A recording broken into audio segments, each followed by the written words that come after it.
Malayanke at CXO 2.0 Conference 2024 Dubai, and we have with us Brigadier Sushil Bhasin. He is military-inspired leadership and team-building expert, and he also received an award for excellent leadership. First of all, congratulations for receiving an award. Thank you very much. And welcome to the conference. Before we dive in about you and your job, tell us, how does it feel to be recognized as a leader outside the comfort zone? I think it feels very good. It is a matter of recognition of the journey that you have had. And of course, I really understand that although I was humbled and honored to receive the award, it was not me alone. It was not a reflection on my journey. It was also a reflection on the support I got from my parents, from my family, from my team, from my peers, including You were PSAI. able to flourish more. Yeah, so and also I feel that this was a great place to get an award uh, because I've attended so many conferences, but this is certainly out of shoulders above others. Amazing. Thank you so much. So tell us, like, why and how you got into this field, and what are the learnings or teachings you were giving before, like this new generation and social media and all of that happened. What is the challenges and difference you see in your career? So, you see, I was in the army. I had nothing to do with education. I had nothing to do with any of these things. And I was going very well in my life. I should have easily been a general.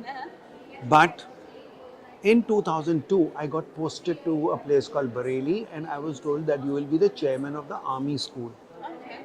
Now, I have nothing to do with schools and education, but this was an administrative job, which is an honorary job. It is in addition to your main job, Yes. right? And then I was told that the school is in a very bad shape. And I got to realize that there are 2,000 students there, and their career is at stake because they don't have a principal there for 2 years, and the school is in a mess. That's what my boss told me. So when he told me all this, what happened in my head that time was, my daughter had just gone into college, my son was in high school, and for me at that time, the the career of my children was more important than my own career. So I said, like I am concerned about my children's career, those 2,000 children's parents would be equally concerned. And I said, how can I allow 2,000 children's career to be neglected if I am the chairman? Okay. So I went back home, told my wife, I don't know how I'm going to do it, but I'm going to be taking this as my primary job, and I'll manage to do my office job with empowering my team and all that. I'll work at night, but I will be in the school. But the change only happens. Met so many people like you. The change only happens when a person becomes selfless and want to change the world and help.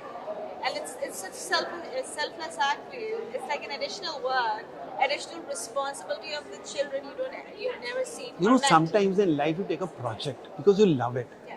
It comes from your passion. Yeah. So that time you don't care about whether you are being paid for it or it is a part of your job. You just love it because it's a beautiful challenge. So I said, if I can empower 2,000 children and give them a good life, I think I've got it all. Yeah. Okay. So in that journey, I fell in love with children. And there are a lot of instances, but there's a TEDx talk which I have done called Purpose of Life. And I've told the whole story of what happened. But the crux of it was that after 6 months, the school totally changed. And one day, the head girl came on the stage at an event, and she praised me for all that was happening in the school. And then she called me on the stage and presented me with a scroll, which was in the shape of pencil, 12 feet long. And what children had done, they'd taken A4 size papers in each class, So ninth A, ninth B, ninth C, ninth D, Yeah, 10th yeah. A, 10th. They joined it up like that, made a pencil. On top they said, they made an eraser. And there they said, no organization changed without good leadership. Sir, thank you for your leadership. Oh, that At the moment. bottom, they made that lead. And in that little wooden portion which is Yes. light, they said, Sir, we love you, we'll never forget you. Perfect. That pierced my heart. I came back home. There's a whole story behind it, but I can't tell you that in Yeah. this time. So I went back home and told my wife, I'm leaving the army. She said, Are you mad? You're going to become a general? I said, No, I don't want to become a general anymore. 34 years in the army. I'm happy with You what I've found done. your new purpose I in found a life. new purpose. That's why that TED Talk. video is that TED talk is on purpose of life. How do you find? Then I said, let me help children find their purpose of life earlier. They don't have to wait for 54 years to find the So purpose true. of life. Do you think, as you are already like inclusive when it comes to kids and children who are already in school, do you think the AI or the advancement of technology is enhancing the learning capacity or to make the students go or to their extreme and extent to become what they want to be in future, or it is kind of making them lazier in a way because there are convenient ways to find out the answers? No, I think there are pros and cons. It is all about not the tool, it's a tool. How you use the tool is important. Yes. You see, The like, balance. what is a hammer meant for? To drive a nail. Yes. Okay. But if I go and hit that hammer on somebody's head and kill him, you can't blame the hammer. Yes. Okay. Yes. So, if used properly, Yes. and if you don't depend on AI for its intelligence, but use it for efficiency, use it for correctly, then AI can be a great tool.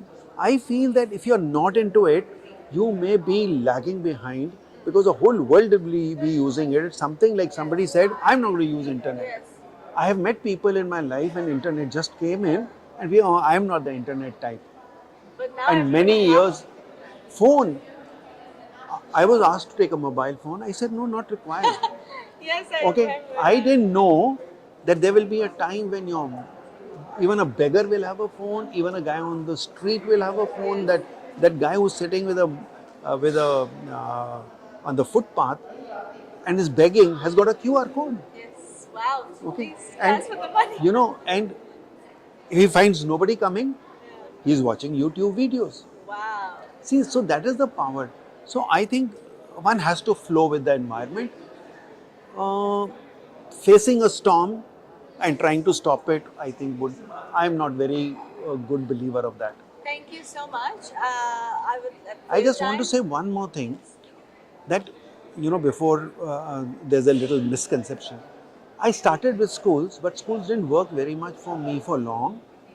So I switched to corporate training. So now what I do in leadership is basically leadership in corporates and Okay. organizations where I focus on leaders leading and building and leading high performing teams. Okay. So that's what I look at. And when you talked of AI, my project which has just started is I'm given myself 4 months. In 4 months, I want to start my workshops on AI for leaders. Perfect. How can leaders today use AI To become to better at become their work. better leaders? Perfect. Thank you so much for your time. Congratulations again. If we had like hours of time, we would have been talking all day I long. know. But I believe when a person is dedicated for anything, and if you can help out in any way, I know you can never be selfless that to an extent the way he is, of course. But we try to help a kid's life, anybody's life, to make their life better, and you will also grow as a person. Find a purpose of yours in your own life and be dedicated and work hard. On that note, keep smiling, be kind, be safe, avoid using plastic and wastage of water. This is Talia MK signing off. And Thank you.